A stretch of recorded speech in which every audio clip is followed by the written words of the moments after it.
So, it's time for what now? Now seriously, I want to know. The 50 best albums of 2021! Aye! It's honestly not that big of a deal.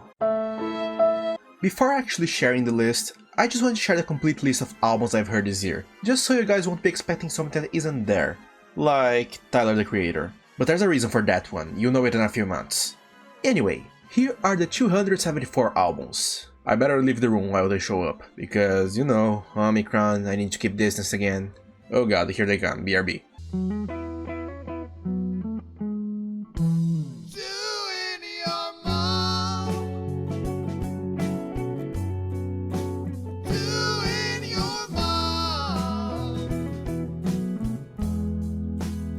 To be clear, I want to give a special spotlight to the 10 best albums of the year, but I also don't want this video to be like an hour long. So, here's how this list will work. I'll begin by introducing the albums from number 20 to 11, in the same style of the honorable mentions of my EPs video. Following that, we'll have the actual top 10 in the format you're used to, but between the numbers 2 and 1, I'll introduce you to the complete top 50, in a collage that I don't really want to spoil. Was it a confusing explanation? Probably, but you'll get the hang if you watch the video. Now, let's go to the top 20. Damn, I used to hit the block hoping they see me watching video music box sitting close. King's Disease 2 was great indeed, but to me, this was a definitive Nas experience not only for 2021, but in a very long time. I am so happy to see him returning back into shape. This was my introduction to Brandi Carlile's music, and I think it was a good one. Most likely. Synthwave is one of those genres that I always had an interest, but I never dove too deep into it.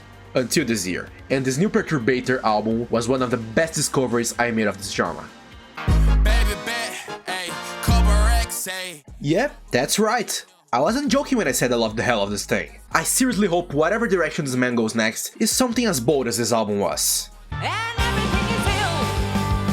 And here we have a real surprise. While I always liked jazz music in the past, never before it had hit quite as hard as this album did. Another surprising record, and a great proof that great music can come from anywhere in the world, so keep the mind open to try new things.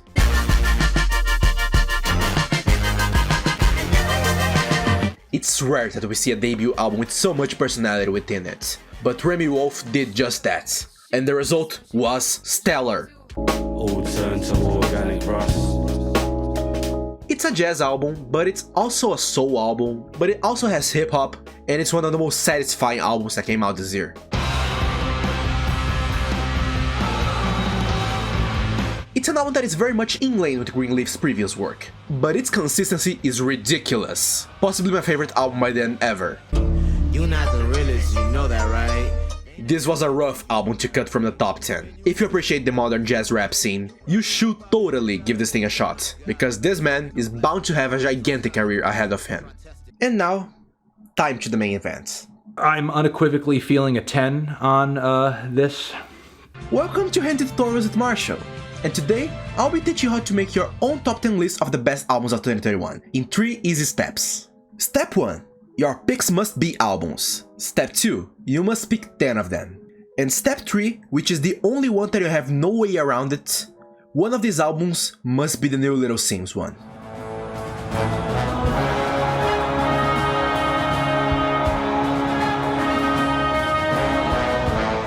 I mean, how could I not? It's pretty much no mystery that Little Sim's newest release is one of the most pivotal albums that came out this year. And while I do prefer her previous record Grey Area over this one, this is still a magnificent record.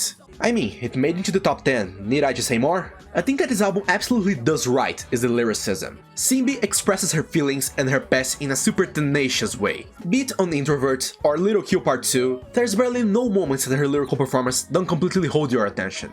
Plus, I absolutely love the contrast of the instrumentations of each song in here. We have grandiose songs that feel like themselves could construct empires, such as the aforementioned Introvert, to some more low-key tracks that are quite catchy, such as Point and Kill, and everything else in between is also present here. It's easy to understand why this was one of the most acclaimed musical projects of 2021. Little Sims is a name that for a while I thought it was pretty underrated in the rap scene. And now, she came, she saw, and she conquered all of us. And I'm certainly part of that demographic. And by the way, thanks for coming to my city to eat palm hearts, Senbei. Hope you can make a concert here next. Yay! Have you watched my video of the top 50 best songs of 2021? If you have, then this next entry is no surprise for you.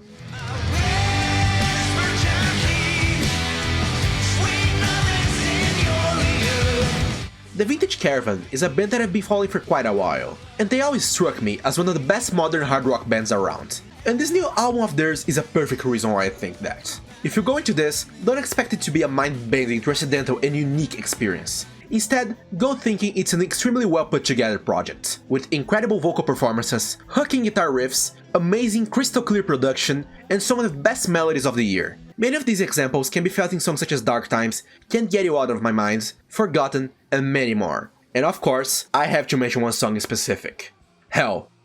That song is okay, I guess. I've heard better. I don't know why I bring this up. But, from the opener whispers to the closer clarity, this is a project that is super consistent with its quality. It's constantly showing the band's strongest sides, which makes it a really great introduction to the band's sound. So, if you never checked them out, what are you waiting for? Number 8. Number 8. Enjoyed that hard rock album? Good. So let's move on to the next entry. Another hard rock album.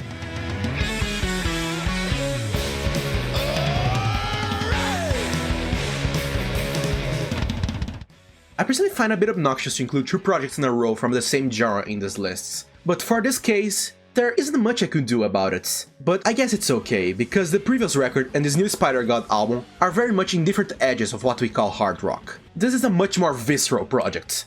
The band gives a project that has a much stronger headbanging presence. The hooks are shoutier, the guitars are faster, and there is definitely some elements of heavy psych presence in the mix around here. And again, it's nothing new, but my god, do these guys know how to make engaging compositions. The first 4 songs especially, this is one of my favorite intro runs of the entire year. And even after that, we have some more outstanding tracks, such as yours truly. Spider God is a band that has always intrigued me without hooking me strongly, but this year, their work more than paid off. And I'm already eager to see if they will keep the same level of quality on 7.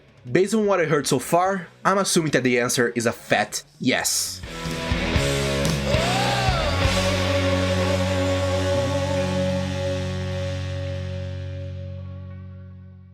Well, let's check it out. Granddad! There's something that is blocking me from totally digging his record, and I can't really tell exactly what is it. I honestly hope this changes in the months to come. Well, guess what just happened, guys.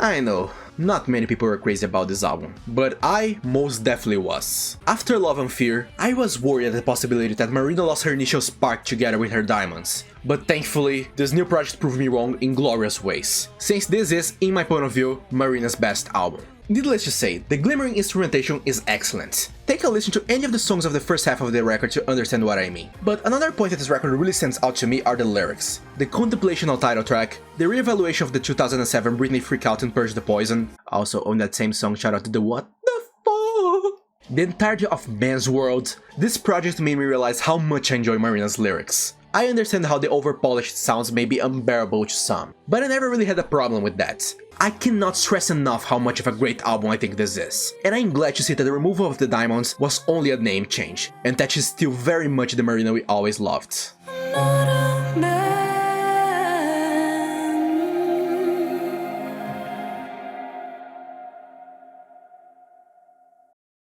A number 6 with extra dip. That feeling when an artist that I usually don't care much finally releases something that clicks with you is one of the best sensations music can offer. And this year, this happened a couple of times with me. But by far, the best example of this was this one.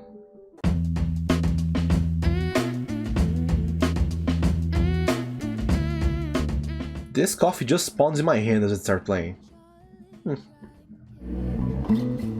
know you can't let go of anything at the moment. Just know it won't hurt so.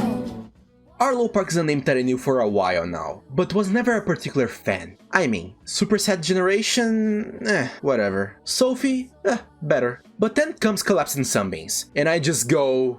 Yeah, boy. It's not a hard project to define. It's a bedroom pop project with influences of soul and indie pop music, and I usually find that aesthetic to be pretty lame, but here, it works flawlessly. This is very much a record that I can set myself in a very specific moods for it. Imagine the following. It's fall, around 4 PM, it's Sunday, so you're free for the rest of the day, so what you do? Wear your comfiest clothes, grab a good cup of coffee, tea, hot chocolate, whatever you prefer, sit in your bed, grab a good book, put this record to play. Boy, just by describing it, I already feel with its soul in peace. And this record is not just good for atmosphere, no! There are some amazing gems in here. If this was an EP just containing the songs from Hurt to Black Dog, this would have been an 100% super EP. But with highlights for tracks such as Hurt, that was easily the song I've heard the most from this thing is here, and Caroline, that the vocals on this chorus are just orgasmic. Like... Suddenly he started screaming.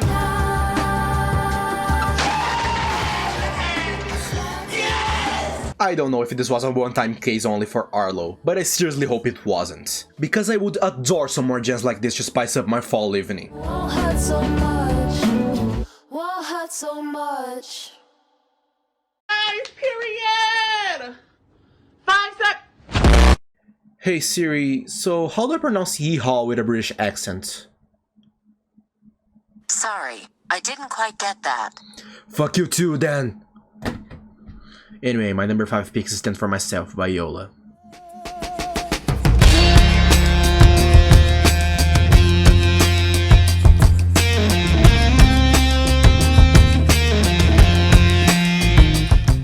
Some of you may recognize Yola as that one woman that almost no one knew in the Grammys in that year that Billie Eilish was begging not to win any more Grammys. When I saw her in that ceremony, I didn't think much of her besides pretty hair. Much less, I was expecting she would drop the Best Americana Album of the Year. And it's not even hard to understand the point. This is not a difficult album to like. It has fantastic vocal performances, dynamic compositions, charismatic production, amazing lyrics, and much more. Enjoy now, Stand For Myself, available in any record stores today. However, the most important thing about this record is easily the passion that Yola exhales through her performances. Be it on the more melodic songs such as Be My Friend or Like a Photograph, or bops such as Whatever You Want, or any of the various faces this album shows us. She sounds like she's there having the time of her life, and it's so contagious. However, it's impossible to talk about this record without bringing up the closing and title track, Stand For Myself. It's alright, I guess. I don't know why I brought this up. Why do I keep doing this? Anyway, there's pretty much no excuse for her to miss out on this thing. Yola simply kills in every single performance she does in this thing, and it's one of the most mesmerizing pieces of music I've heard this year.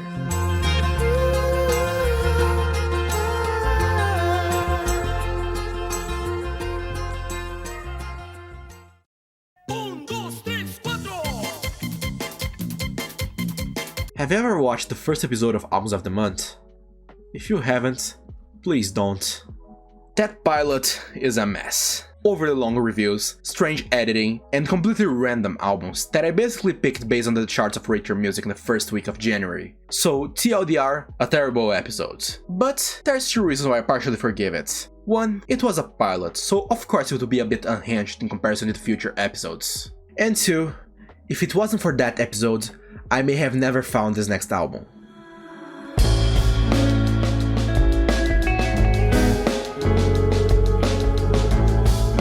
Probably the least talked about album in this entire list, Robohand's newest album is one of the biggest treats the world of jazz has offered us this year. However, unlike stuff like Sankofa, which is another amazing jazz album of this year that you should check out, you're not in the ride for some outlandish compositions that make you go whoa, because this guy's swiping through the piano like he's having an harmonic convulsion. Instead, it's a project that hooks you in due to fantastic atmosphere it sets, and how well it blends in so many different genres in a super cohesive way. Here, we have elements of more common blends, such as bossa nova or art rock, but we also get some more unique mixings like neo-psychedelia or funk. And plus, the production of this thing is so good. It works so well in making all the genre dives of this record follow a very pleasing sequencing to the whole album experience. And it's a record that I love to listen when I feel like going for some more low-key music. And it's Robohand's best work to date. Eager to see what other tricks he has on his sleeves. See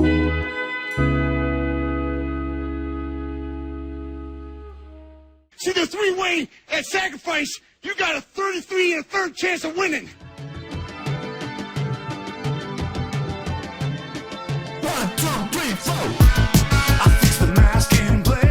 Now, we have an album that spent a very large chunk of this year at number 1, so it's actually shocking it managed to go all the way down to bronze. But at least it's still in the podium, and deservedly so, because the work Jenny was put in this thing is immaculate. Mainly, this thing is described as a neo-soul project, but honestly, I don't like the general labeling. It feels so limiting by how expensive this album can be. Sure, there are many points that the label is appropriate, but at the same place, we have songs such as the zany hip-hop banger The Other Black Dog, or the glitchy opener On The Move, or even the rockish Drown. This is another album that throws to us as many different genres as it can in our direction, and it works amazingly almost every single time. It's freaky when it needs to be freaky, it's emotional when it needs to be emotional, and it's ravaging when it needs to be ravaging. All this cohesion and all this dynamic is impressive, especially considering this is Jenny's debut records. If this is how he's just starting out, God knows what he'll bring to us in the future.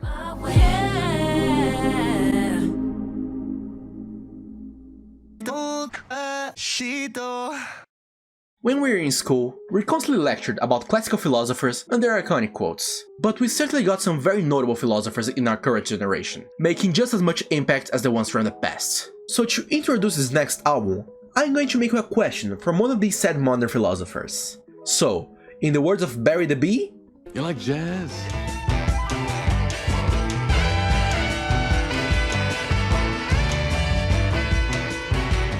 I just did my research, and analyzing the timelines, I think Barry's long gone, so it's not really a modern philosopher, but it still counts. But do you wanna know what's very much alive?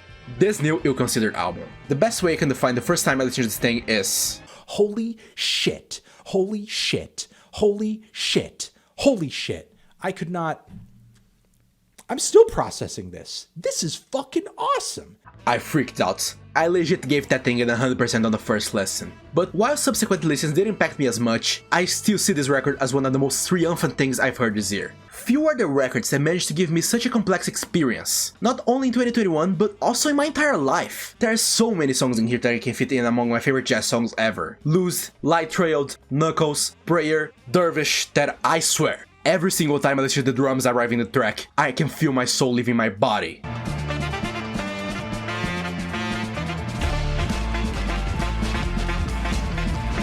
And talking about drums, the drumming in this entire thing are some of the best I've heard in a very long time. It's rare to find in a record that the instrument that most stand out is the percussion, but this is definitely one of them. And it's stellar, simply hysterical, to the point that I feel comfortable calling this my favorite jazz album ever. This record broke a few rules for Ill Considered. It was their first non-self-titled album, simpler bass, and I don't know if this represents a definitive turn-up page for them, but regardless, I'm on the edge of my seat, waiting to see what these guys will come up next.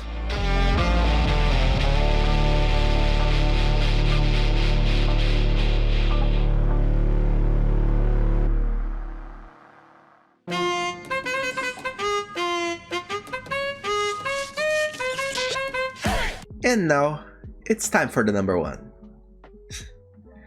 Wait, before that, here's the top 50 collage I promised.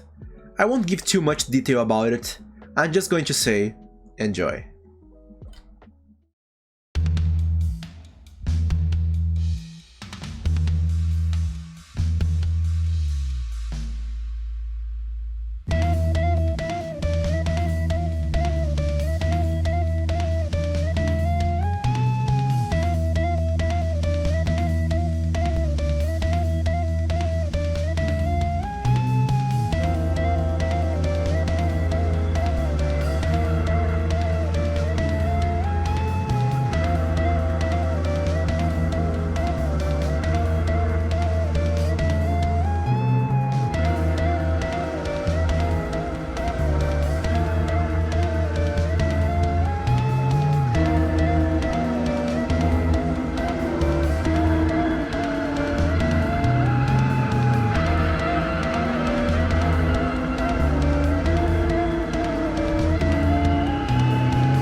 Ô menino que tu tem, dando pulo como quem endoideceu no caminho.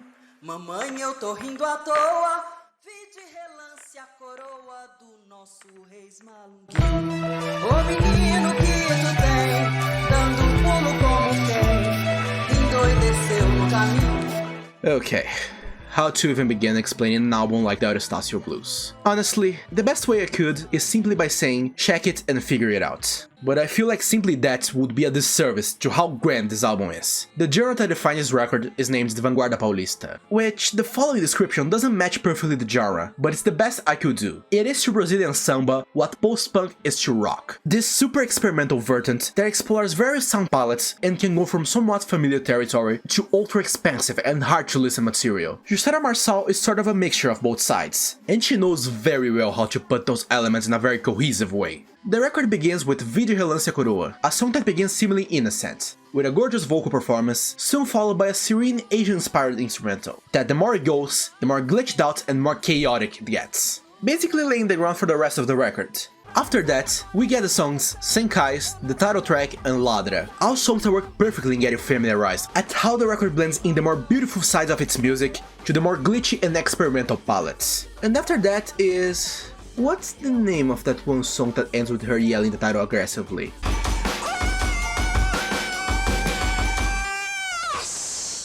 Jeez Louise. Okay, no need to get aggressive. That song feels like an avalanche. It's everything the record showed you so far, but with a super ravenous, almost tribal-like instrumental. At this point, you're already at the edge of your seat. But then, the record keeps throwing at you everything it can. Baleia, that one song in French, Lembranças que Guardei. This record feels unstoppable in how intense it can get. By far, the pinnacle of the experimentation happens with the song Oi Cat, that the best way I can describe it is as hyperpop without the pop. It's something you have to experience on its own if you want to truly get it. Much like this record in general, it's not a record that it's guaranteed that you're gonna like it, considering how often it's throwing different things at your direction, with influences such as industrial music, art pop, and even punk rock. But for my case, needless to say, I loved almost every single bit of this thing, and therefore, the Estácio Blues is my favorite album of 2021. Thanks for watching.